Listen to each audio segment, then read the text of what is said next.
What's up YouTube? So we'll just do a very quick video on something we have been asked about a few times, and that is any tips on how you can drop less plaster. Now it is true that you look at some plasterers and they seem pristine clean, and then you get others that seem to be almost wearing it. So as such, is there any tips for not dropping as much gear? Well, you'll be pleased to know there is.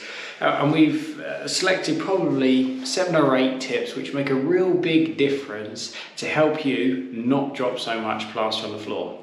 Now the reality is, for the proper plasterers that are watching here, most of us just do these things without even thinking about it. But for the DIYers or those just getting into plastering, hopefully some of these tips can help. The tip number 1, and probably the most important, is to knock up your plaster properly. Knocking plaster up too wet or too stiff makes it really difficult to apply, and it just adds to dropping plaster on the floor.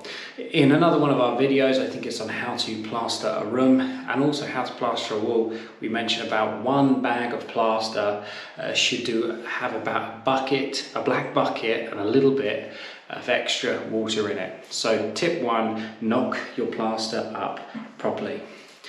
Tip number 2, prime your hawk properly. So my hawk's already wet, my hawk and trowel, but number 1, you wet down all the tools that you're using, both sides. But then if you were to put plaster straight on that would be really difficult to control, and likely most of it would fall on the floor.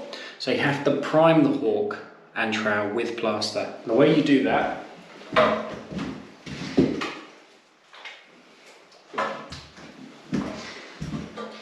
is you get a little bit of plaster on your hawk, and you just want to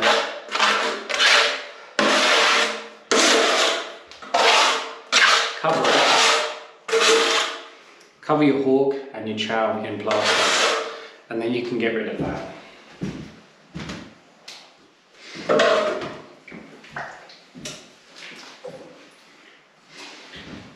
Tip number 3, and is also probably one of the most important: don't overload your hawk or your trowel. And the bucket trowel we use is a 160mm bucket trowel. It's very standard size. And we have found that on a 13-inch hawk, which is what this one is, again, a very standard size, you don't want to use more than 2 scoops of plaster at a time. If you're new to plastering, possibly just consider only using 1. In the same way as don't overload your hawk, at the same time you also don't want to overload the trowel either. So we found that if you're going past on here, you can see it's about the halfway point on the trowel. If you're going above the halfway point, or going past the halfway point on the trowel, you're putting too much plaster on. Next tip, and we featured this quite a few times as well in our other videos, is to kill the suction on the hawk. What do we mean?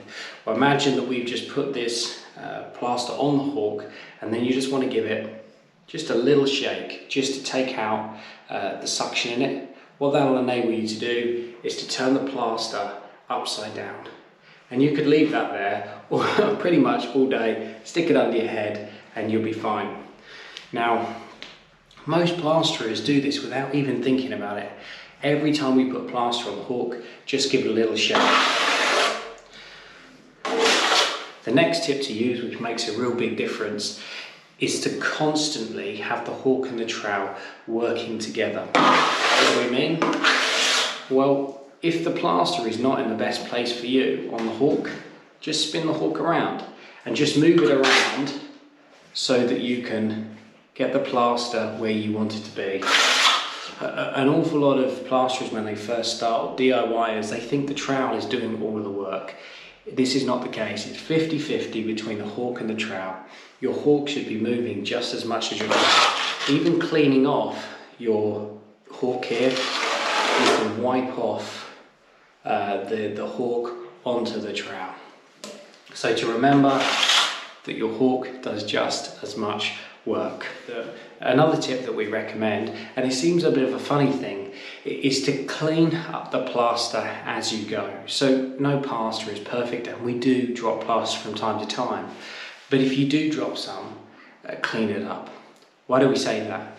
Well, if you were to drop some plaster on the floor and then you were to tread on it, you then tread that plaster elsewhere. Well, that one drop then now looks like two. And if you keep doing that all the way through the day, you'll be treading plaster all over your work area. Whereas if you just clean it up as you go, it gives the impression of being on a lot cleaner site. One last tip as well for helping you to drop less is to slow down in your plastering. When you first start, and again, if you're a DIYer, the temptation is to rush as fast as you can to get through the plaster. But the reality is, if you slow down, think about what you're doing, you'll drop an awful lot less. In fact, I saw one young lad who was plastering, and he went on social media, and he was moving so quick it almost made me have whiplash. He was going so fast. But the reality was, he wasn't covering much meterage at all. And there's this misconception that moving really quickly means you'll cover the work faster. This isn't the case at all. Slow down, think about what you're doing, think about where the trowel is going, and you will no doubt, if you apply all these other tips that we've mentioned, you will drop less plaster and you'll be cleaner in the long run. We hope these tips help. Consider giving it a thumbs up and a subscribe, and we look forward to seeing you in the next one.